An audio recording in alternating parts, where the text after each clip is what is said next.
right, so how excited are y'all to finish out this video? If you're excited as me, then I know it's through the roof, because this is the part that I was waiting for.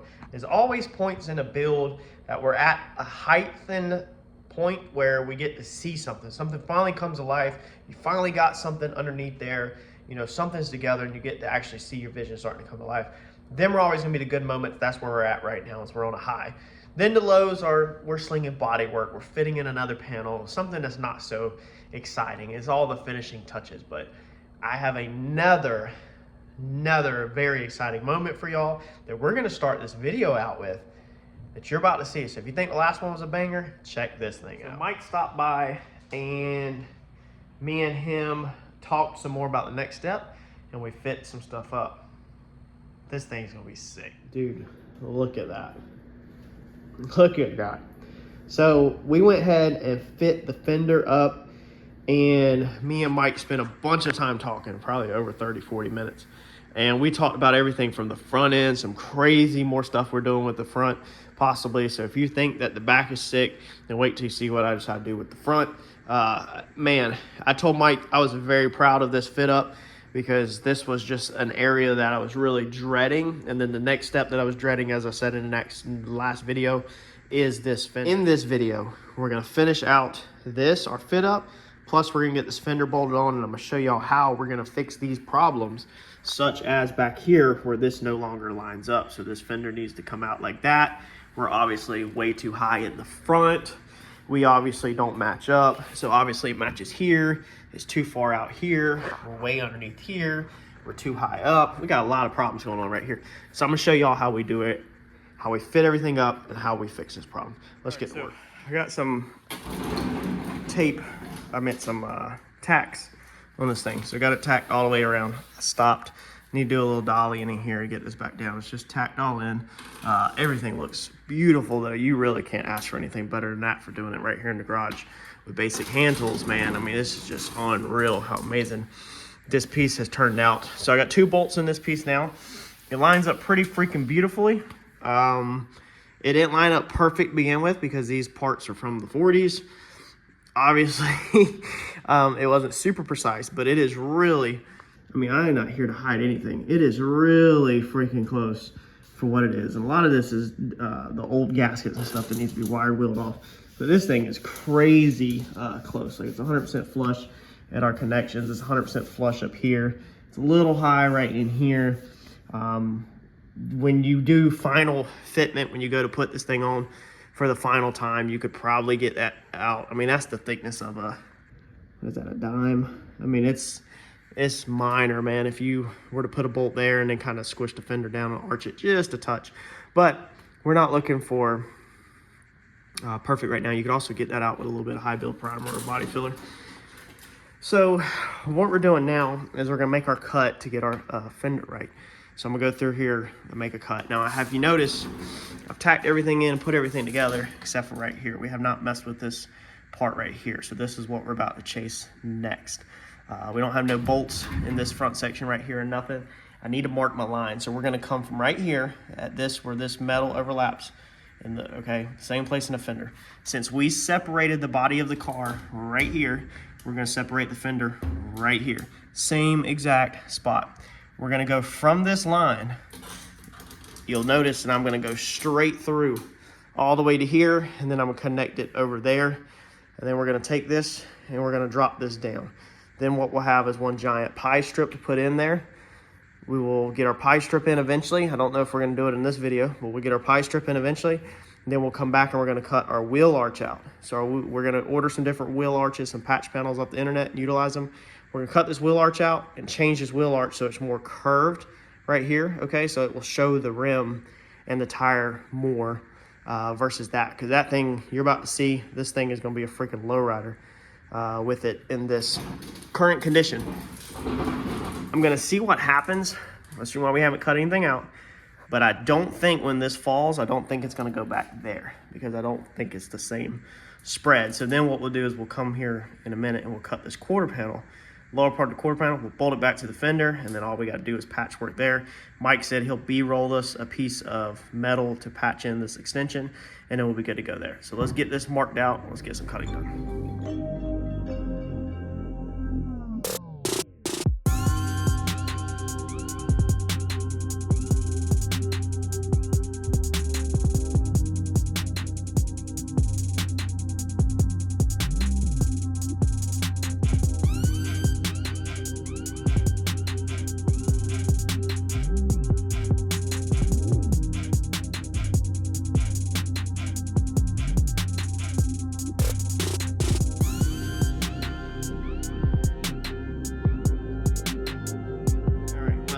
as I said, I didn't think it would go right back there, but I guess common sense will tell you that if this is going to fall to line up the back arch, then the distance from A to B is going to remain the exact same.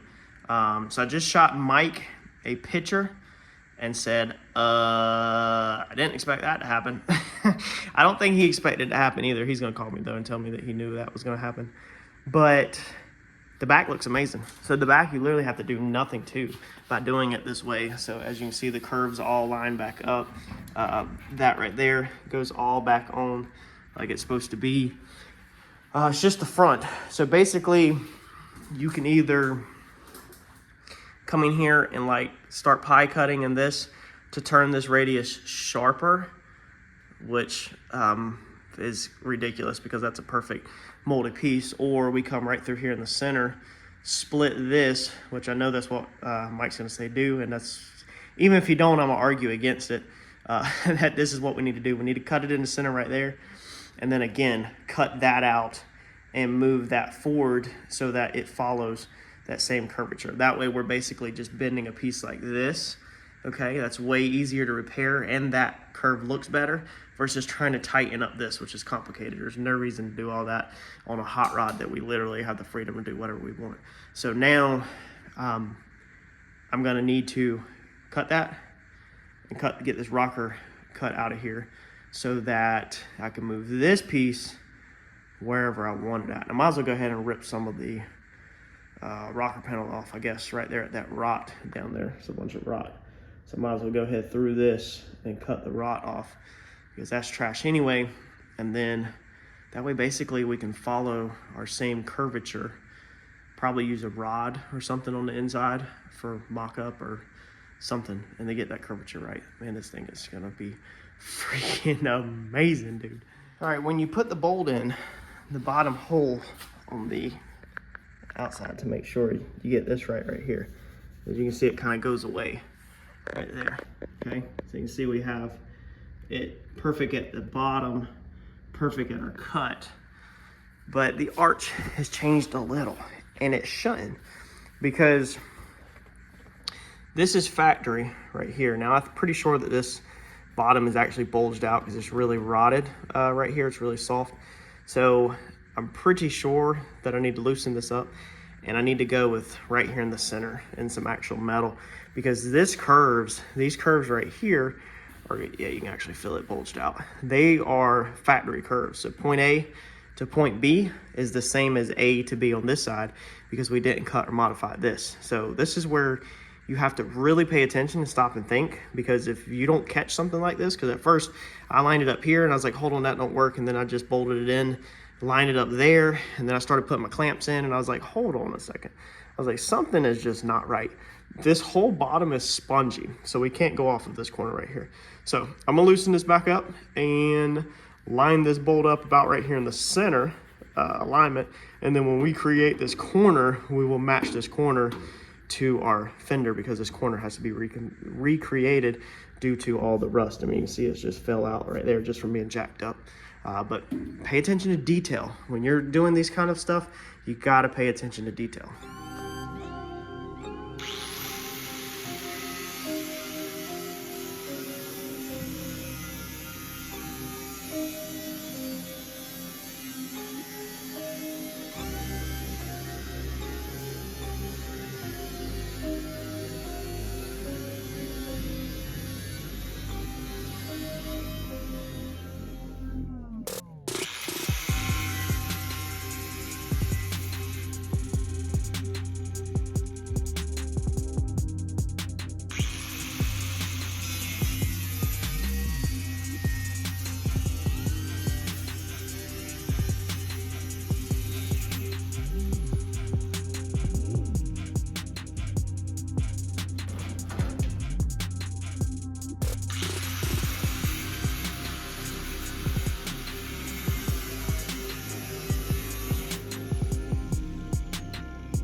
All right, so on the bench, we have bolted our pieces back together. This allows us to get this thing as perfect as possible. And like I said, these are, I don't think they're hand-formed pieces in the 40s. Let me know in the comments below, were these pieces stamped or kind of hand-formed? I'm pretty sure in the 40s, late 40s, 50s, they were stamped. But they're never perfect. Actually, you could tell. I'm pretty sure they're stamped. But you can see we got rust still all in there, so we're gonna have to take a couple more inch or so out of that. But this will get us alignment. We don't want to just cut all of our rust out right now because we're still using it for alignment purposes. So we got that bolted back on. That's exactly how it was. And you can actually see, I've taught you all this in the paint and body videos, but just in case you didn't watch all my videos for some weird reason you don't want to learn about cars, there's actually, normally you could barely see it, there's always going to be something left behind from the washers on body panels, even when you're putting together wrecks, salvage titles, you know, whatever. You can literally just use that stuff to pretty much line your projects right back up so that they basically go in the exact same spot. So now what we do is we take this piece, we got to cut that structure out down in there, okay? But we're going to basically come in here now like that, and we're going to overlap this and keep cutting until we have the same radius that we want. But we got to get all this crap out of our way. It is Friday night. I got to edit y'all a video for Saturday morning. I've been enjoying getting y'all videos out for Saturday morning. So I think I'm going to stop. You're going to get the first part of this. I'm still on the second part. And that's going to be a lot of saw work. And I think what I want to do is pause. And then tomorrow, like I said, cut that rust line from there to there. And basically get this chunk right here out of there. So that my quarter panel doesn't have anything interfering with it. We will literally take this piece right here and we will weld it to the quarter panel. And you'll see here in a few minutes in video time, YouTube magic, that we just got to connect the dots.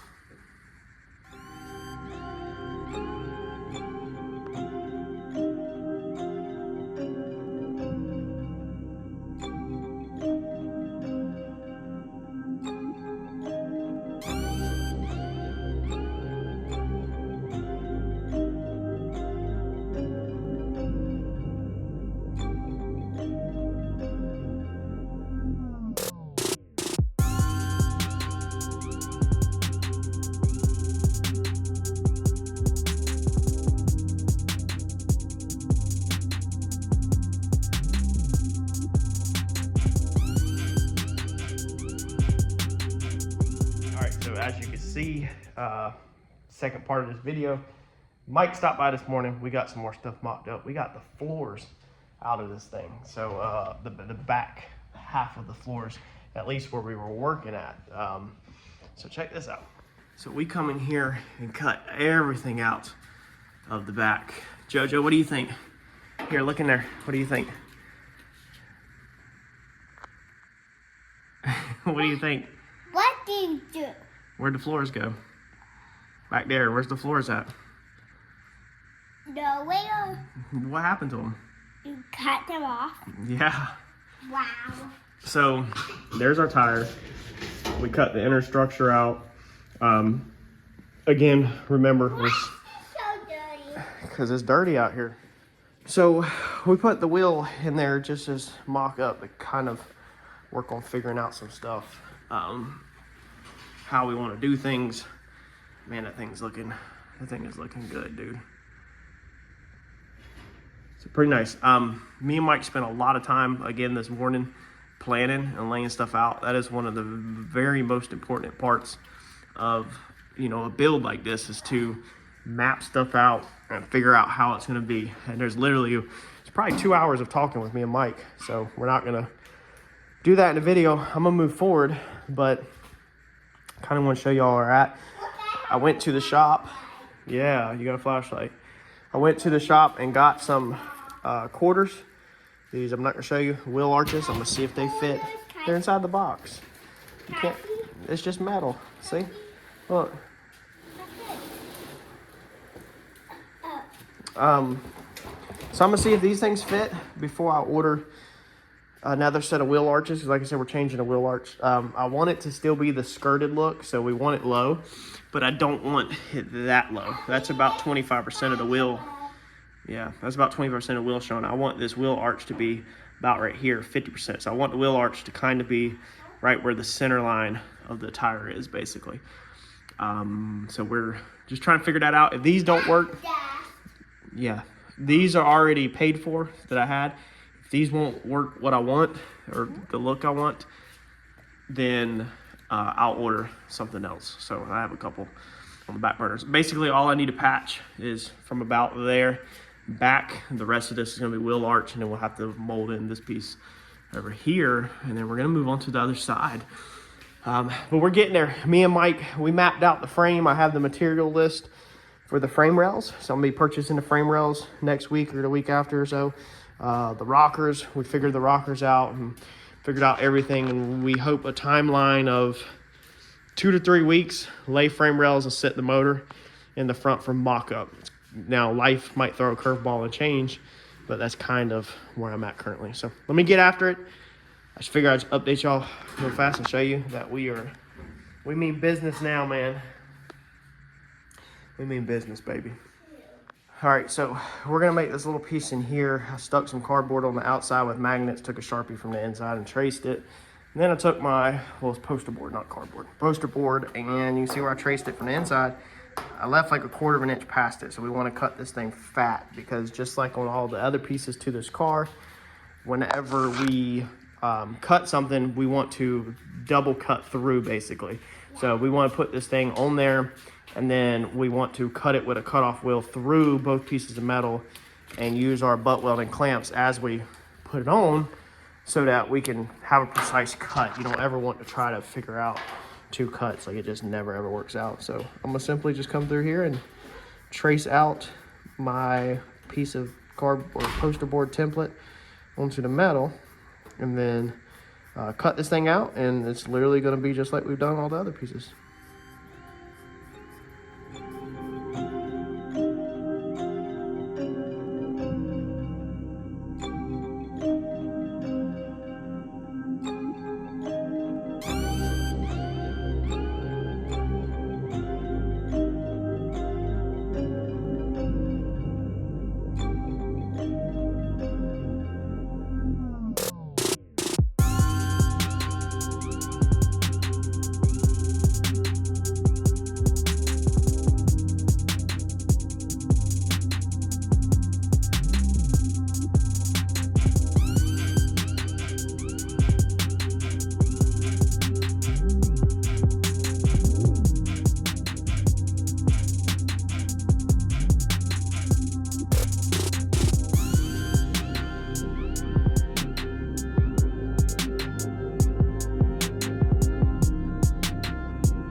All right, so this I approached a little bit different, kind of. So I started out across the top with my clamps, as you've seen, butt welding. So the top is butt welding, you can see the gap. The bottom, I overlapped. So this is the same metal that we used to build the center console in the Comet, and it's thin. It's thinner than this stuff, but it's pretty much what people use for patch panels in modern day cars.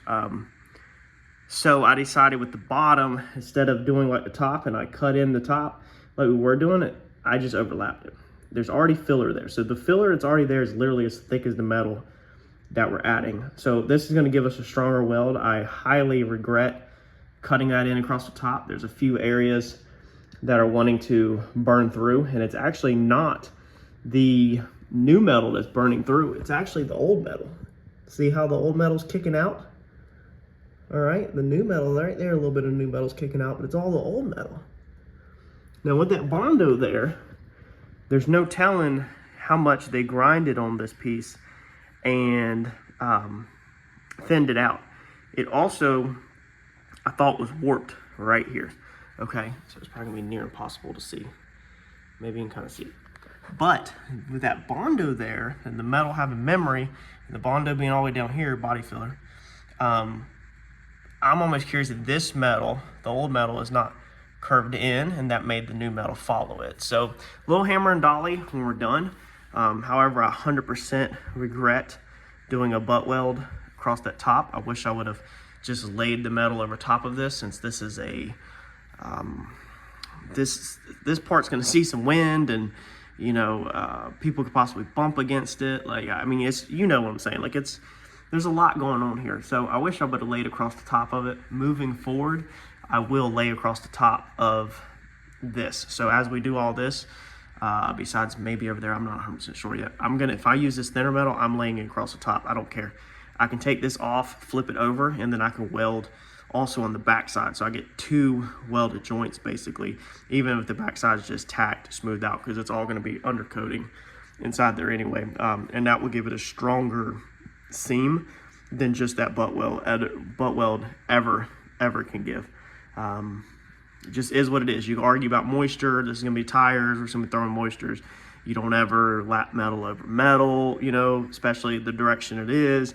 That I should have put probably the thinner metal behind there, and I probably should have. If I could go back, I probably would put the thinner metal behind the newer metal, so if water ran down, it would run off, versus now if it runs down, it's sitting inside that pocket if it gets in there. But like I said, we will 100% seal this up from the backside, seam sealer, undercoating. I mean, you won't be able to get no moisture in this when the inside of these things are done. They'll be sealed up. But just a little piece of advice: you're working with thinner metal on older metal, you might just want to overlap it. These being curved like this, dude, they're gonna have to have like skim coated with body filler. Like the whole thing's gonna have to be skim coated and blocked out. I mean, all the old paint's gonna have to be grinded off, a lot of it. So there's gonna be body work to get this straightened out. Like, it's just, so there's no point in not overlapping the metal, honestly, to create a stronger piece. I gotta hammer and dolly this out a little. As it wrapped around back here, you can see we have a little bit of a gap on it. So I want to hammer and dolly from the back side, but I want to take the fender off and put it on the table. I just wanted to kind of get it tack welded good enough to take it off without it moving. Hammer and dolly that out and clean up that roll.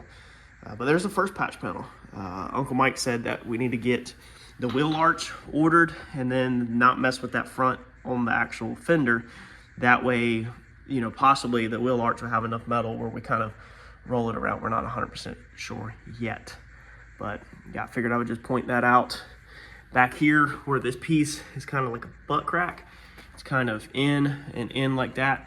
I'm thinking I'm gonna come back again and cut a square right here and patch another one in, or go over top of all this with another piece of metal. I'm not really 100% sure yet. I just kind of wanted to tack it together to get it to where I could get it to the table, and then we could work it on the table. But yeah, if I cut a rectangle out right there, we should be able to shape a piece of metal and put it in and clean that up. I don't know, take it piece by piece.